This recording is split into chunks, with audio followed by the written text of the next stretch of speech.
الحمد لله رب العالمين والعاقبة للمتقين ولا عدوان إلا على الظالمين وأشهد أن لا إله إلا الله ولي الصالحين وأشهد أن محمدا عبده ورسوله وصفيه من خلقه وخليله سيد الأولين والآخرين اللهم صل عليه وعلى آله وصحبه ومن اتبعهم بإحسان إلى يوم الدين أما بعد.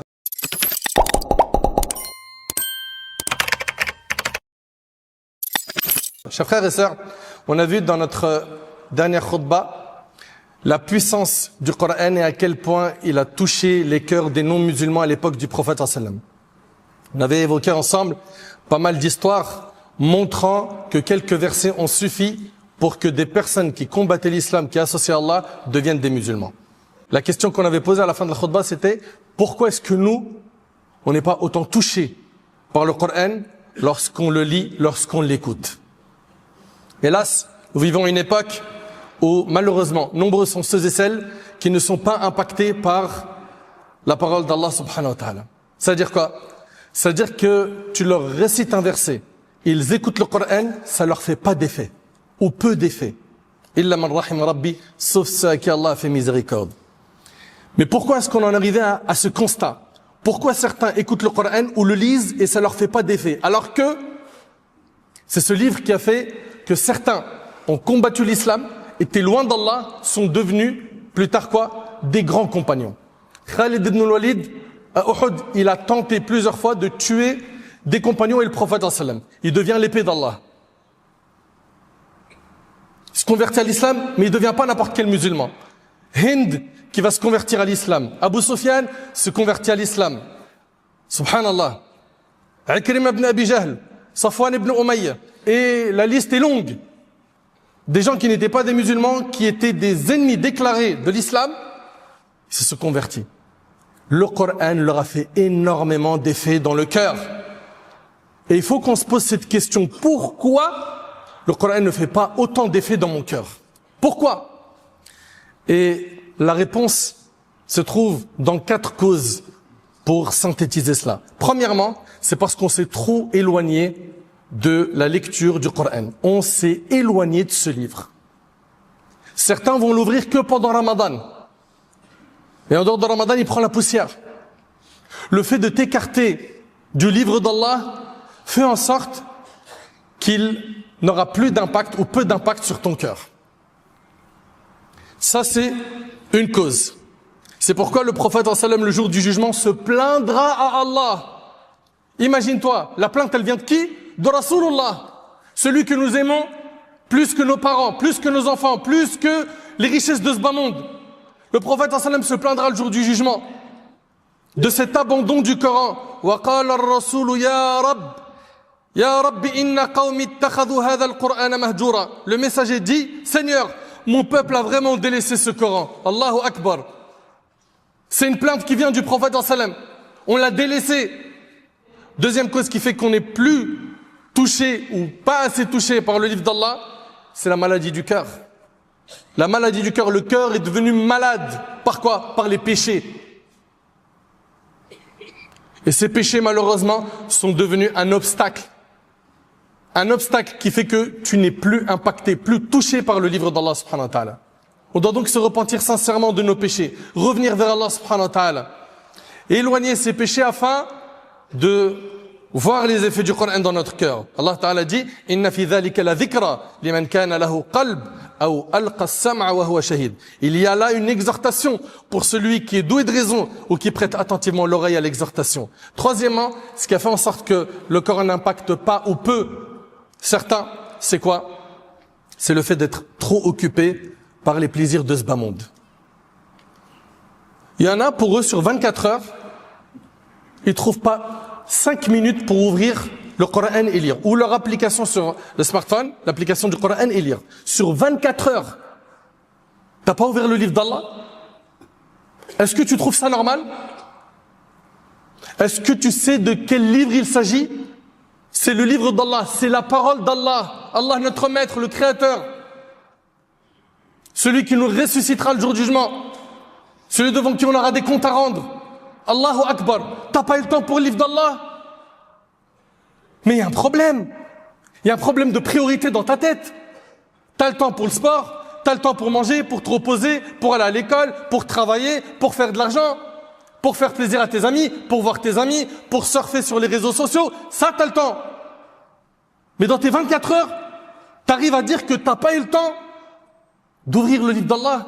Mais c'est pas en fait que t'as pas eu le temps, c'est qu'il ne fait pas partie de tes priorités. Et le fait qu'il n'est pas dans tes priorités et que ta priorité c'est la dunya, ben ça fait que le Coran n'a pas assez d'impact, peu d'impact sur ton cœur. Wal'iyadu billah. Quatrième cause qui fait que certains ne sont pas impactés par le livre d'Allah, c'est qu'ils ne cherchent pas à comprendre l'essence du Coran.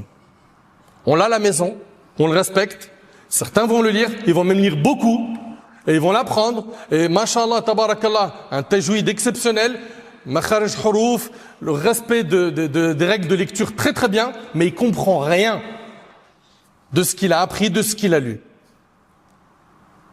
Ça veut dire quoi? وَالنَّازِعَاتِ غَرْقًا. Vous connaissez bien quelques sourates de Juz' Amma. وَالضُّحَى. Allah il est en train de jurer par quoi? Les petites sourates, Al-Falaq, Al-Nas, Al-Ikhlas, Al-Masad, Quraysh, tu les comprends? Les Ilaf et Quraysh, Allah il parle de quoi? À un moment donné, tu dois te remettre en question. C'est pas normal. Ce n'est pas normal. Le fait qu'on comprend pas les sourates que l'on a mémorisées, ou tout simplement le Coran quand on le lit ou quand on l'écoute, mais ça, forcément, ça fait que le Coran n'aura pas d'effet sur ton cœur, ou peu d'effet. Enfin, mes chers frères, mes chères sœurs, retenez ces 4 points qui ont fait en sorte que le Coran n'impacte plus ou peu les cœurs de certains de notre Ummah. C'est le fait d'avoir délaissé le Coran longtemps. Deuxièmement, les cœurs malades des péchés. 3, l'insouciance. Il est que dans la dunya. Il a oublié qu'il a une rencontre avec son Seigneur Jalla fi'ala qu'il doit préparer. Et 4, le fait de ne pas chercher à comprendre l'essence du Coran. Maintenant, il faut qu'on parle de solutions. On ne peut pas dresser des constats sans apporter des solutions. Si tu veux être touché par le Coran quand tu le lis, quand tu l'écoutes, premièrement, il faut que tu renouvelles ton engagement avec le livre d'Allah et que tu te remettes à le lire ou tu commences à le lire sérieusement et régulièrement. Et au début, tu verras que cet effort-là va être peut-être difficile pour ton âme parce que tu t'es trop éloigné du livre d'Allah, mais à force, cet effort-là va payer et va faire en sorte que tu ne pourras plus passer un jour sans ouvrir le livre d'Allah plusieurs fois. Il est nécessaire de renouveler notre engagement avec le livre d'Allah. Ça commence par cet effort, cette mujahada que l'âme n'aime pas. L'âme, elle aime la paresse. L'âme, elle aime du Netflix avec une boisson et laisse-moi 4-5 heures devant l'écran. Ou à scroller sur TikTok, ou à regarder des stories de créateurs de contenu, d'influenceurs. Ça, elle aime, la paresse. Mais l'effort pour Allah, pour Al-Jannah, ça malheureusement, combien ils sont nombreux, combien elles sont nombreuses à ne pas aimer l'effort. L'effort pour la dunya, t'inquiète pas, je sais en faire. Il a 2, 3, 4, 5, 6 commerces. Il bosse du matin au soir. Il voyage, monsieur l'entrepreneur, du lundi au vendredi, on le voit jamais dans la maison. Là, tu sais faire des efforts pour la dunya. Mais t'as oublié que le jour du jugement, tu prendras pas ton argent, tes titres honorifiques que tu as eus sur terre. Ce que tu vas prendre avec toi, c'est un bagage. Dedans, il y a quoi? Tes bonnes actions et tes péchés. Il ressemble à quoi ce bagage? Où est le livre d'Allah dans ta vie, dans tes 24 heures, dans ta semaine? Donc renouvelle ton lien avec le livre d'Allah. Tu dois persévérer sans te décourager, avec la certitude que celui qui frappe à la porte avec constance verra bientôt la porte s'ouvrir.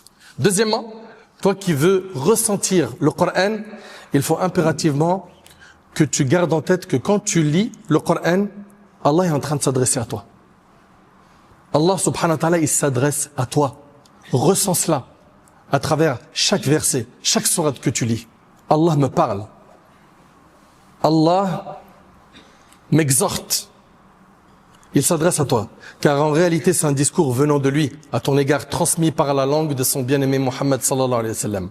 Troisièmement, ce qui va t'aider à être touché par le livre d'Allah, c'est le fait que quand tu vas lire le Coran, lis-le à voix haute. Lis-le, ne le lis pas à voix basse. Le lire à voix haute, ça va te permettre d'être bien absorbé par ta lecture. Parce que des fois on lit le Coran, mais le cerveau il est ailleurs. Ne lis pas à voix basse. Lis-le à voix haute.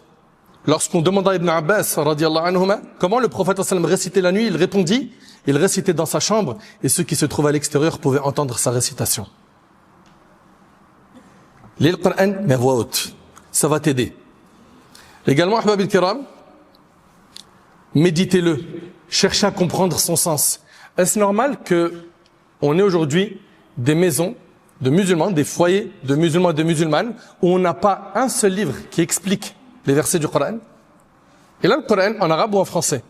Mais un tafsir, l'exégèse du Coran, l'explication des versets, comme par exemple tafsir Sa'di, Ibn Kathir ou d'autres, pour les francophones, car le choix est limité, mais en arabe, tabarakallah. Ils en avaient beaucoup. Et quand tu comprends les versets, et surtout, al-rabt, bayn al-ayat, les liens qu'il y a dans les sourates. Subhanallah, Allah subhanahu wa ta'ala, il va parler de quelque chose, puis après, il va tout de suite parler d'autre chose. Mais pourquoi est-ce qu'Allah subhanahu wa ta'ala, il commence par parler d'une chose, puis après, il parle de quelque chose qui n'a rien à voir? Tu penses que ça n'a rien à voir, mais il y a toujours des liens. Mais ça, faut une étude, faut une lecture, faut que tu comprennes. Wallahi, les liens, ils sont exceptionnels. Exceptionnels. Sauf que, on veut pas faire l'effort de, illa man rahima rabbi, bien sûr, sauf ceux qu'Allah a fait miséricorde, on veut pas faire l'effort de quoi? D'étudier. Étudie. Allah Ta'ala nous demande de méditer son livre. Kitabun anzalnahu ilayka mubarak liyadabbaru ayatihi wa liyatadhakkara ulul albab. Ceci est un livre béni que nous t'avons révélé, qu'il a révélé à Muhammad alayhi salam, afin que les hommes méditent sur ces versets et que ceux qui sont doués de raison en tirent une exhortation. Faut que tu gardes en tête que ce livre contient énormément de récits. Ces récits, il faut que tu les lises et que tu les comprennes et que tu les médites. Ça va avoir de l'effet sur ton cœur. Ça va te permettre d'être touché par le Coran. Le Coran contient de nombreux récits et paraboles. L'homme intelligent est celui qui les médite, les contemple, en tire des leçons et s'imprègne des exhortations qu'elles renferment. Car tel est l'objectif pour lequel Allah a mentionné ces récits et ces paraboles. Allah Ta'ala dit « لَقَدْ كَانَ فِي قَصَصِهِمْ عِبْرَةٌ عِبْرَةٌ لِأُولِي الْأَلْبَابِ مَا كَانَ حَدِيثًا يُفْتَرَى الْآيَةِ » Il est dans les récits des messagers des enseignements pour ceux qui raisonnent. Il y a des enseignements.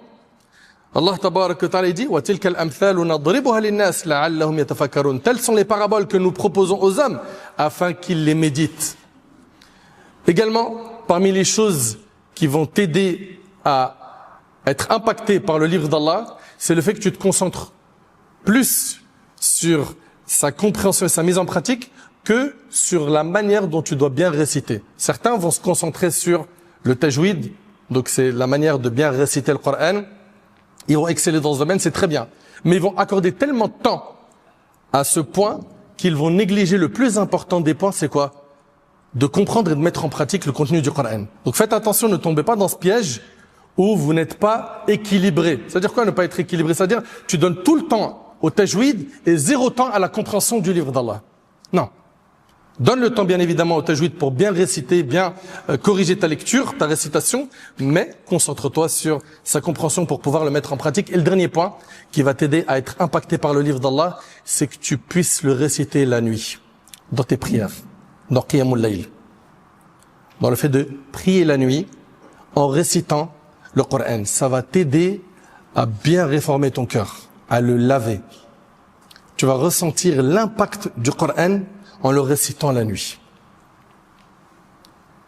Les gens dorment, prient de rak'at, ou ce que tu peux prier, de prière surrogatoire, récite ce que tu as appris, et tu verras à quel point ça va augmenter ta foi. Mes chers frères, mes chères sœurs, ces quelques points nous permettent de voir comment est-ce qu'on peut être impacté par le Coran. Il reste un point qui est hyper important, c'est quels sont les fruits que je récolte quand le Coran m'impacte. Qu'est-ce que je gagne finalement? Je sais que vous allez dire, je gagne des hasanat, mais pas que. Pas que. On va voir, bi'idhnillah, dans la prochaine khutbah, quels sont les fruits récoltés d'une personne qui a enfin bien ressenti le Coran, qui a vu les effets du Coran sur son cœur. J'implore Allah subhanahu wa ta'ala de nous réformer. J'implore Allah subhanahu wa ta'ala d'améliorer notre situation. J'implore Allah subhanahu wa ta'ala de nous pardonner nos péchés, de nous accorder une bonne compréhension de sa religion.